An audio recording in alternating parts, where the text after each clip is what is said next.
This is Make It Plain. MIP With Masamela Matfumo. Mark Thompson. Make it plain. Get woke. Ladies and gentlemen, it's always good when we can have an opportunity to talk to Media Matters. They watch Fox and the right-wing media, so we don't have to. And they give their best analysis of what's going on. I always encourage people to check out our friends at MediaMatters.org. We've been working in conjunction for years. And what better time than the present to check back in now that we know that Donald Trump has been indicted. Senior fellow from Media Matters joins us once again, Matt Gertz. Matt, how are you, buddy? Doing all right. How are you? Fine. I know it's been a whirlwind for you guys over there with this news, right? That is for sure. I'm in the middle of dinner with my family when the news breaks, and I basically need to rush to the computer and the television and see what is going on for the rest of the night. It was pretty intense. Well, you've been writing about this. First of all, you wrote about the lead up to this and what Fox was doing or not doing then, right? Sure. I mean, because Donald Trump gave everyone a sort of a heads up that his indictment was pending. He said it was going to be last Tuesday he'd be arrested. That didn't really work out that way, but that gave everyone on the right a head start to sort of stake out what their positions were going to be and how they were going to respond to the prospect of a former president being indicted on criminal charges for the first time ever. And so, they had a lot of time to decide what they were going to do. This could have been yet another opportunity where they could have considered an off-ramp that perhaps wrapping the Republican Party around someone who is sort of notoriously slack about following laws might not be a great idea, but instead they tightened the bonds, so to speak, with the former president, beginning after he announced that he was going to be indicted. And we also know now, don't we, what's been coming out of their court case, that sometimes they do things that even they admit don't make sense because they're trying to play to their audience. Do we have any sense of the audience's reaction, their own audience's reaction to hearing that revelation, that they're just putting out disinformation to play to the audience? Sure. So you're referring to the Dominion Voting Systems lawsuit. Right. They have sued Fox News for $1.6 billion for defamation over a variety of claims made on the network following the 2020 election about the company and its purported role in stealing the 2020 election. What we discovered based on the voluminous internal emails, text messages, and depositions that Dominion acquired from Fox News is that they basically knew all along that this was all nonsense. They knew that the election had not been rigged, that there was not significant election fraud that could have flipped the outcome. Rupert Murdoch knew that. Suzanne Scott, the CEO of Fox News, knew that. Sean Hannity knew that, sort of down the line, they were aware that this was nonsense, but they pushed it anyway. Why? Because shortly after Election Day, when Fox called the state of Arizona for Joe Biden, suggesting that Donald Trump would lose his re-election bid, the audience went nuts. The audience flipped out.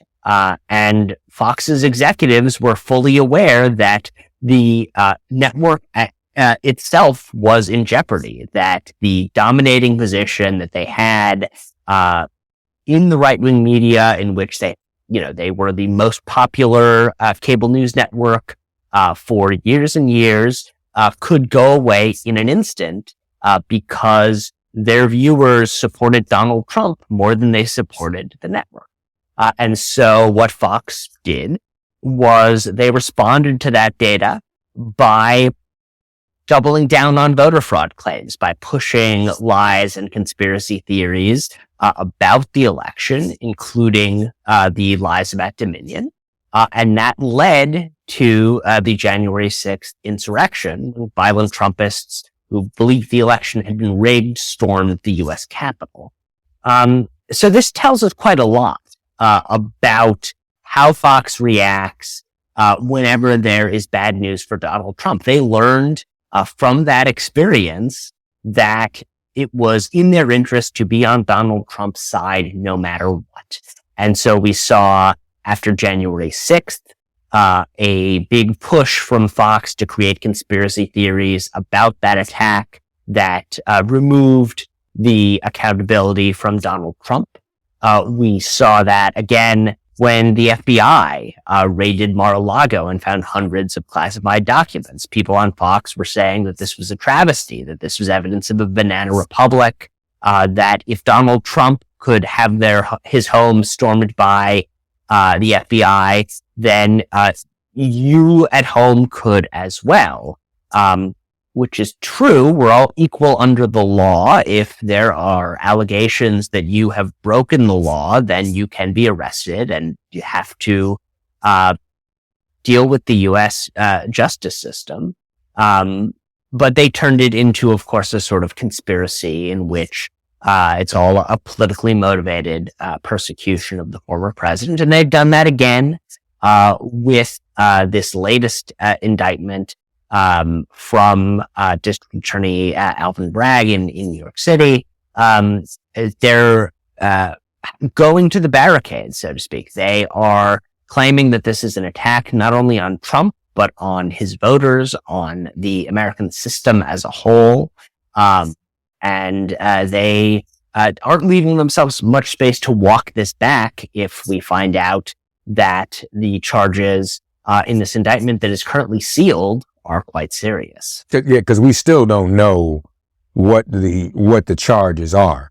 And so for people to double down, or to use your terminology, go to the barricades on this, we know that it's potentially over 30 counts, right?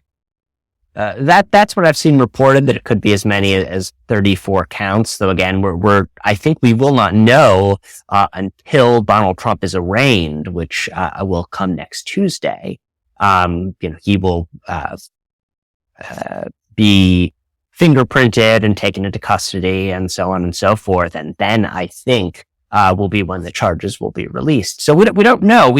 The reporting is that the investigation was related to the hush money payments that were made to Stormy Daniels shortly before the 2016 election, in which she was paid $130,000 to not say that she had an affair with Donald Trump back in 2006. But the full scope of that investigation, we don't know yet. So in Matt's latest piece, Fox News returns to the barricades for an indicted Donald Trump. He kind of chronicles what some of the Fox personalities have been saying on the air. Jonathan Turley called it a raw political prosecution on Special Report. Molly Hemingway compared it to the Stalin era. Jesse Waters suggested, quote, prosecuting Democrats the way they prosecute Republicans. Tucker Carlson saying that he said there's no coming back from this moment, describing the indictment as, quote, a political purge that has suspended the rule of law for his supporters, and as, quote, an assault on our system, and running, quote, third world banana republic. Those were the chyrons that were running across the bottom of the screen.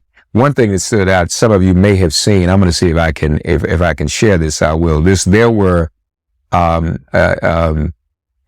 audible gasps when they were on the air, when it was first announced. There were audible gasps when this first broke. And I'm going to share that with everyone if I can. I think we have it. You can hear it. We have just gotten word former President Donald Trump has been indicted by a grand jury in New York. Trump was under investigation by the DA's office for his alleged hush money payment to adult film star Stormy Daniels during the 2016 campaign. I'm sure you all heard the gasp there as they came across. That is this is really something else. But I guess the question I was trying to get to, though, does the audience, have they given any indication or provided any sense that they're aware that these hosts and this network is playing, is fooling them, is pushing something out there? I mean, you would think some people start thinking, wait a minute, I wonder if this is real, because they've admitted that they just say stuff to us to be saying it. Yeah, I haven't seen too much indication of that. There was some polling conducted on this that I think found about 20% of Fox supporters saying that they were less likely to trust the network after those revelations. I think what that does, though, is it puts tremendous pressure on Fox to be particularly pro-Trump when he has been indicted. At his moment of peril, they need to show that they're as supportive of him as possible in order to keep the pro-Trump viewers from switching over to an alternative channel that might provide more of the red meat that they're looking for. So they're dialing up the incendiary rhetoric as high as they possibly can. They're leaving themselves with no daylight between themselves and Trump. And in doing so, they're really making it impossible for Republican politicians who might want to create some separation between the party and Trump to do so, because they know that if they do that, they will come under fire from the network as well. And you can ask Liz Cheney how that works out for you. The Republican Party is very much a cult of personality, one that is sort of guarded and maintained by this propaganda outlet. And Republicans who try to stray from the dogma find themselves in quite a bit of trouble very quickly. Jesse Waters even asked if Democrats indicted a former president over sex. He actually asked that question as if there's been no precedent for that in the Clinton years. But this is different. This is about hush money. In fact, I think there was one headline that was very apt, which said this was about business fraud, which kind of took away the salaciousness of some people trying to make this just literally about Stormy Daniels and affair and all of that. This is ultimately a form of business fraud, isn't it? Well, we'll see. I mean, again, we haven't seen the indictment yet, so we don't know precisely what charges are involved here. I think it is fair to say that the charges will involve some sort of business dealings and not specifically, obviously, him being indicted for the sex itself, as Jesse Waters apparently thinks is hilarious. So, at first, though, as you mentioned, there was a period of time when they were kind of not having Trump on as much and not promoting him as much in sort of the run up to this, right? That's right. So there was a 6-month period beginning last year in which Donald Trump was not on Fox News at all.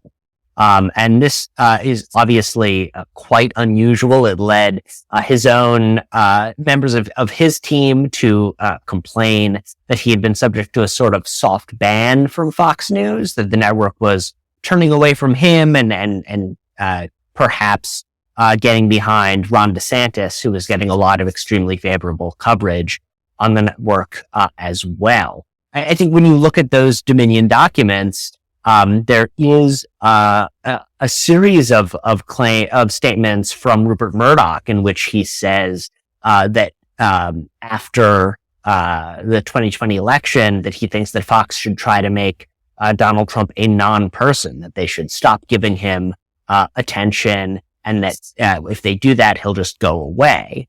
And you can sort of see that strategy being tried out through this quote-unquote soft ban on Trump appearances. That ban came to an end on Monday when Sean Hannity hosted Donald Trump for the 39th time since 2017. It's twice as many times as anyone else has had him on. But Sean Hannity is, incredibly loyal, sort of a part-time advisor to Trump, which he is somehow able to do while simultaneously having a show on Fox News, because I presume it's because they don't care about media ethics at all. So he had Trump on. It was the fairly typical Trump interview with Hannity, in which Hannity basically praises him a lot and spouts his talking points and tries to guide him away from making any statements that would make him look bad. And Donald Trump sort of monologuing endlessly. And then after that, something strange happened. The response to that interview from others at Fox was either to ignore it or to criticize Trump, to say that he seemed too whiny, that he had been too critical of Ron DeSantis. Again, you could see this as them trying to sort of move away from Donald Trump. But once the indictment hit, that was over. They instantly moved back into his camp, and provided him as much defense as they possibly could. You mentioned something else a moment ago about risking losing their audience to someone else. So some of these networks, I think OAN and those, they were on, I think one of them was on DirecTV, or AT&T TV got moved out. Are these other networks still One American? Are they still peeling some viewers from Fox's audience? Are they still able to do that, Matt? I think they're somewhat less of a threat to Fox now than they were at the time. OAN has lost some cable carriage contracts. Newsmax is the other main cable news network, which had a contract with DirecTV fall through for a couple of months, and then was able to muster support from Republicans in Congress, who basically tried to dragoon DirecTV into putting them back on. Eventually, they did last week strike some sort of new deal. It's unclear whether Newsmax got the money from DirecTV that they had wanted, which had caused the holdup in the first place. But that is the risk for Fox News, that they will lose some of their market share either to other cable news players or to podcasters and talk radio hosts and the various other sort of tentacles of the right-wing press. They're not worried about losing their viewers to CNN or MSNBC or to you, obviously. No, they don't worry about that. Matt Gertz, Senior Fellow in Media Matters. Obviously, this is going to continue to develop, and it's going to pick up more. But let me ask you this, too, though. What has Fox's posture been on Trump calling for people to get out in the streets in any way, shape, or form? Have they been promoting that, or have they kind of been silent on that? Interesting. There's sort of two strands of debate that we saw yesterday on this. First, you had people like Jesse Waters saying that the public won't stand for this, suggesting that there should be some sort of protest, that there should be an effort by the public to fight back. But you also add a lot of comments that basically suggest, in which they were basically suggesting, look, we know you're really mad, but what the left wants is for there to be pro-Trump violence. And so it's very important for people to not give the left what they want in that way. But certainly, I mean, what Fox is doing is fanning the anger that we see on the right. I think that could lead to some pretty dangerous situations. I'll certainly be watching on Tuesday when Trump is taken into custody in New York City to see if there's some sort of protest at the time. Do you think that in the long run, because I think Trump is betting on this, he'll be perceived as a martyr by some of his followers, and obviously with the help of Fox News? Do you think that that's kind of the direction this may go? I think that his assumption is that he and Fox News can convince his voters that this is a political prosecution, that it is all a hoax, like all of the other things that he claims have been hoaxes, and that in doing so, he can just keep all of his support behind him as this primary goes on. Matt Gertz, folks, senior fellow in Media Matters. Follow him on Media Matters and Matt Gertz on social media, on Twitter and whatnot. They're going to continue, obviously, to be looking at this closely. And as always, we'll keep Matt and Media Matters close at hand for all of you to hear from. Matt, as always, thank you, buddy. Always a pleasure. Thank you. Thanks for getting woke and listening to Make It Plain. As always, perform an act of kindness on behalf of an elder or young person. Write a letter to a sister or brother who just so happens to find her or himself incarcerated. Offer libations to the ancestors upon whose sturdy shoulders we all now stand. And above all, give thanks to the God of your understanding by whatever name you call her and him. All God asks of us is that we give each other love. Thanks for giving MIP love. And please remember to subscribe and give us a 5-star rating. If all hearts and minds are clear, it has been made plain.